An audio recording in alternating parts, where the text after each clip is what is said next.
Hello, it's Mr. Nakauchi, and we're going to be going over the half-angle formulas for trig. Now, what do we use the half-angle for? Before that, let's do a quick review, and talk about how you would find things of like cosine of 15 without using a calculator. All these assume we are not using a calculator or finding the exact value. And what we learned before from our sum and difference formulas is that we could split this up into a couple of different ideas. We could split up into cosine of maybe 45 degrees minus 30 degrees. And then we could use these formulas to calculate the exact value. That's something that we've already done, right? If we were trying to find the sine of 75 degrees, which we've already done, again, we would probably use these. Right, we take two angles we know and add or subtract them to get to that. And it turns out there's a couple ways to do these, but we could change this into sine of 45 degrees plus 30 degrees. And we're not limited to that. There are other ways we could find these sum and differences. There are a couple ways to do it, all right? But now we're going to talk about how to find the cosine of 112.5 degrees. And we're talking without a calculator, right? An exact answer. Now, in this case, our sum and difference formulas are no help to us because there's nothing I can add from my standard unit circle angles to get to the number 112.5 degrees. It's just not going to be possible. So in that case, our sum and difference angles are kind of useless to us. But we do notice something. If we have to kind of really think about this a little bit, but 0.5, that's a decimal. And if we multiply that by 2, 112.5 would turn out to be 225. And 225 is a number that does show up on our unit circle. If we took 225 and divided it by 2, we would get 112.5. So we're going to look at it from this point of view. The cosine of 225 degrees divided by 2. And because we're dividing that angle by 2, we're going to use a different formula, and we're going to use a formula called the half angle identities. And these are formulas that you use if you're taking a standard angle and you're cutting it in half. Right? Rather than subtracting two angles we know or adding two angles we know, we can take an angle we know and divide it by 2. And when we're doing that, we're cutting it in half, and we call these the half angle identities. We'll talk about this arrow a little bit later. We're mainly just going to do it for sine and cosine, so let's just kind of focus on these two for now. And particularly, we're doing right now a cosine example. So we're kind of going to be looking at that one. So basically, we're just going to follow this formula, all right? You do not have to memorize this. Even if this were a test in my regular class, I would have provided all of these formulas to you. So please feel free for all the exams or all the homework to just have these on hand. I have a file that has the same picture, the same graphic that you can just use for your homework. You don't have to memorize this. There's no need. Even if this are regular class, no need to memorize this. Okay, so this is your formula. And A is the angle we're cutting in half. In this case, A is 225, and we're dividing it by 2, because 225 divided by 2 is 112.5 degrees. All right, so I'm just going to plug in A for my angle. So this is just going to be, now, we'll talk about this plus or minus in a second. So let's just wait on that. But it's going to equal the square root of 1 plus the cosine of the angle I'm cutting in half, which is 225, right? Not the 112. Okay, because 112 is not, we want to put angles in our unit circle in here. 112.5 is not our unit circle, 225 is. So I'm going to use the 225 and divide that by 2. Why? Just because that's what the formula tells us. Now, there is a plus or minus in front of that. Now, that actually has nothing to do with square roots or squares and why the plus or minus has shown up before. It's plus or minus because sometimes, as we know, from things like all students take calculus. In some, cosine is positive in the first quadrant, but it's negative in the second quadrant, negative here, and positive in the fourth. So sometimes cosines are positive if they're in quadrant 1 and 4, and sometimes they're negative if they're in quadrant 2 or 3. So that's why that plus or minus is there. Sometimes it's going to be plus if it's in quadrant 1 or 4, and sometimes it's going to be negative if it's in quadrants 2 or 3. So the question is, what quadrant? Now you have to go back to the OG angle that you're looking for. What quadrant is 112.5 in? Well, 112, this is 180, this is 90, and it's between those two, so it's going to be somewhere in this quadrant. So that means my answer is going to be negative, and that's why that plus or minus is there. Now, if it had been quadrant 1 or 4, then I would have made this positive. If this had been in quadrant 3, I would have also made it negative. So that plus or minus is something you have to determine by looking at the original angle that you're given. Find where the original angle is first, figure out what quadrant it's in. Now, these plus and minuses are because of cosine. If this had been sine, it would be a little different. It'd be positive, positive, negative, negative. And this has been in tangent. Okay, all students take calculus. So you have to find the sign of the original angle, whether it be the answer would be positive or negative based on your all students take calculus rule. Not the 225. That's not, I'm not looking at that one. I'm looking at the positive sign of the original angle. Okay, so again, if this had been an angle, like say like 22.5, that would have been quadrant 1, and cosines would have been positive, so then I would use positive. Okay, so that's something you have to determine yourself. So now that I've determined all that, I actually just start working this out. Now I'll continue working out over here.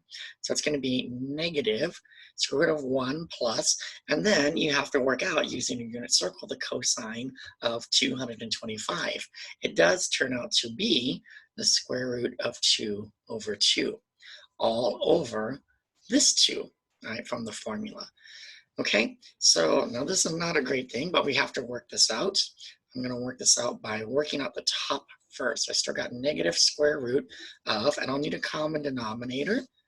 Right, so that's going to be 2 plus root 2 all over 2 all over 2. All right, so now let's not worry about the square root.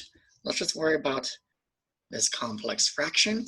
That's 2 over 1. So I'm going to multiply that by its flipped over. 2 over 1 flipped over is 1 over 2. So this turns out to be, and then this is gone.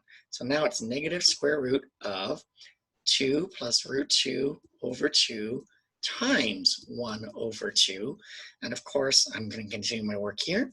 That is going to be negative square root of 2 plus root 2 over 4. So that's where I'm at so far. Okay, backing up. 2 square root of 225 is root 2 over 2. 1 plus that. All right, get a common denominator, get that. Work out this common complex fraction, you get that. And now I'm here. Now I need to work out the square root. Now, the square root of the top part can't really be worked out. And this negative just stays there. So the top part is just 2 plus root 2. On the bottom, it's the square root of 4, right? Because when you have the square root of this, it's like the square root of the top over the square root of the bottom. And square root of 4 is just 2. Now, don't do plus or minus, because we already know, as we figured out right away from the position of the original angle, we're only going to use the negative answer, and that is as far as we can go. That is our final answer. All right, so that's how I'd leave my answer on the test. That's how you would probably find it online. Okay, that's how the answers are going to go. Now, some people are like, can't I simplify this further? Can't I just cancel out these 2's? The answer is no, because this 2 is protected by the square root, and same with this one. And if you're kind of protected by a square root, you don't get to cancel. You can only cancel numbers that are outside of a square root. And the only number outside the square root is this ghost -1. Right? And -1 and 2 don't cancel. And so nothing here cancels. I can't add 2 plus root 2. Right? This is it. This is as simple as it gets. So that's my final answer. Now, actually, coming back up here, this cosine of 15, you might now realize there's a whole nother way you could do that. So in addition to doing this method of finding the cosine of 15 degrees, you could think of it as a cosine of 30 over 2. And if you do that, I'll leave the work for you to figure out, or you can even just Google it. You'll get a totally different answer than you would get if you did it this way. And the answers that you would get would look totally different. However, and I believe I said this before, if you actually worked out the decimal version of each answer, incredibly enough, the decimal versions would be identical. So that's just two different ways to write the same answer. So now you could find the cosine of 15 degrees as a half angle and get one answer, or you could find the cosine of 50 degrees as a difference and get another answer. And while the answers will look different, they really will be alike. Right? Now, even though I did cosine, sine works exactly the same way. And now tangent works a little bit different, but the sine, right? Sine formula works exactly the same way. So if you had to find the sine of, now I'm not going to do the whole thing, but if I had to find the sine of 112.5 degrees, I would just use this formula. Whoops, which you can't see. I would use this formula. That's formula used for sine. So according to that formula, now actually for sine, 112 degrees, it's in quadrant 3, but is sine positive? Sorry, in quadrant 2. Sine in quadrant 2 is actually positive. So we'd use the positive version of this formula. Don't worry about that part yet. Right, this formula, which is positive root 1 minus cosine of, well, because this, I'm sorry, I skipped a step. Right, it would be the sine of 225 over 2. Right, and then because sine is positive in that quadrant, it'd be positive. And then I just follow this formula. I know it says plus or minus, it's positive because sine is positive in quadrant 2. And then just follow this formula, and it would be 1 minus cosine of 225 all over 2, and you'd work it out from there. So the formulas are almost identical. The only difference is that in here, you add the cosine, and here you minus the cosine. Strangely enough, both of them are in terms of cosine. Whether you're doing cosine or sine, they both use cosine. The only difference is one is plus and one is minus. So that'll give you a slightly different answer, but not much. And again, the plus or minuses is something you have to determine on your own. Now, to be honest, this formula is not really used that much because you can think, wow, well, I could find now the cosine of 60 degrees because that would be 30 over 2. But actually, the cosine of 60 degrees is already on a unit circle. So that's kind of unnecessary. It's a little extra work. You could do it, but it's not needed. So a lot of the things that are in multiples of 5, like the 45, the 135, the 225, those you divide by 2, you get a strange decimal like these. For instance, you could also find the cosine of 22.5, so it'd be 45 over 2.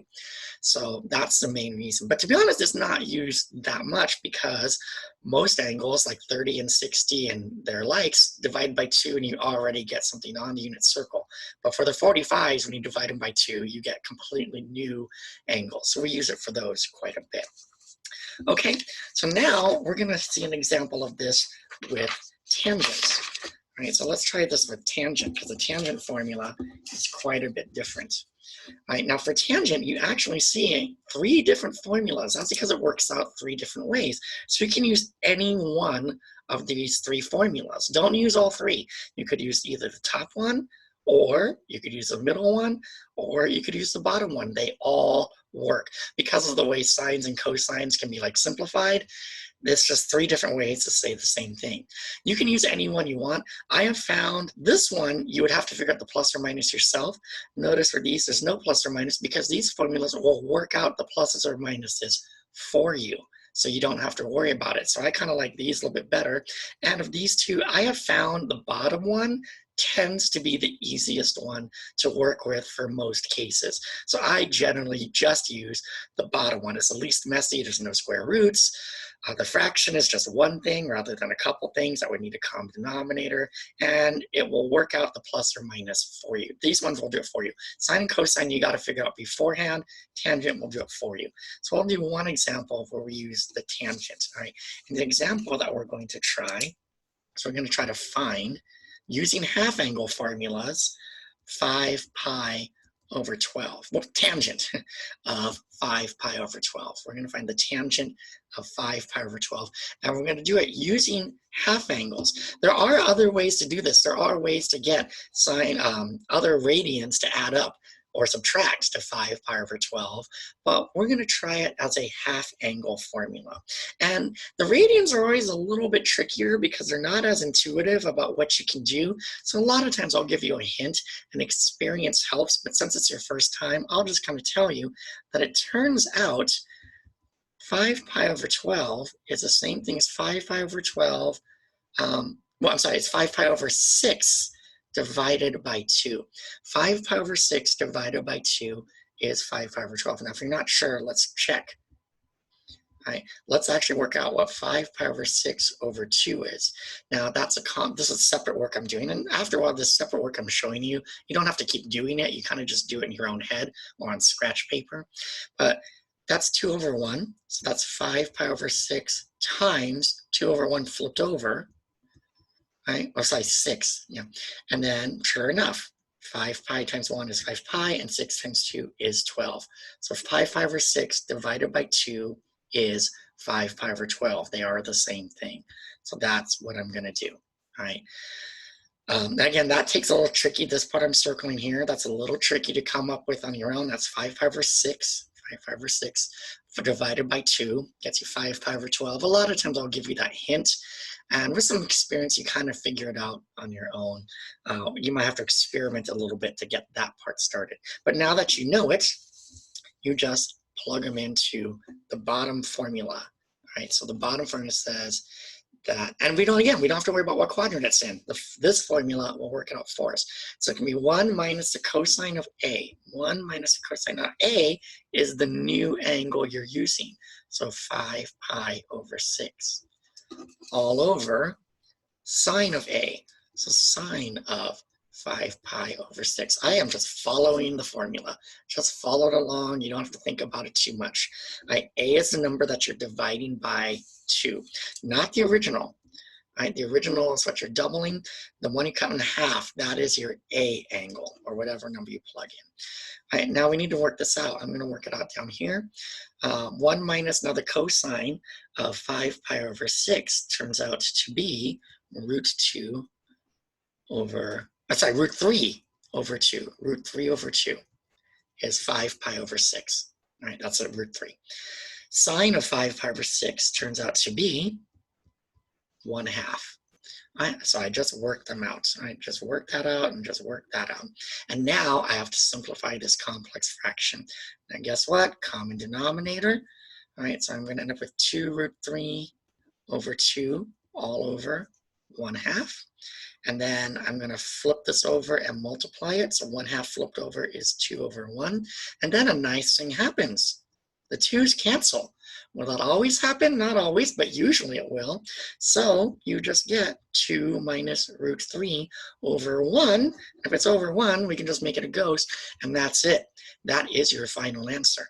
So the tangent of 5 pi over 12 equals this. And we use the half angle formula to find it. Now, you can use sum and difference formulas.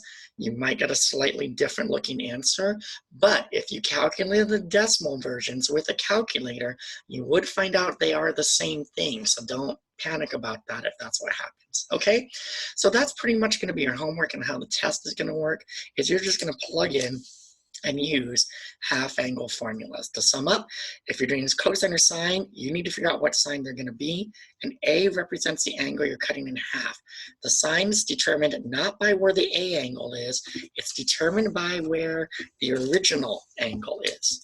And wherever the original angle is, right, that's how you determine the sign of whether you're going to use plus version or minus version for sine and cosine.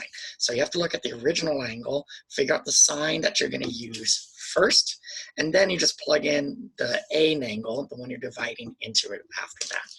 And then remember, for tangent, you don't have to worry about the sign. This bottom formula will just work it out for you. All right, so that'll be it. And actually, if you find the decimal version of this, it turns out to be negative 8.6 something. And so it just does the negative for you. You didn't have to worry about that. So that's how most of your homework is going to go. It has other uses, but we're going to leave it with that for now. So good luck, everybody.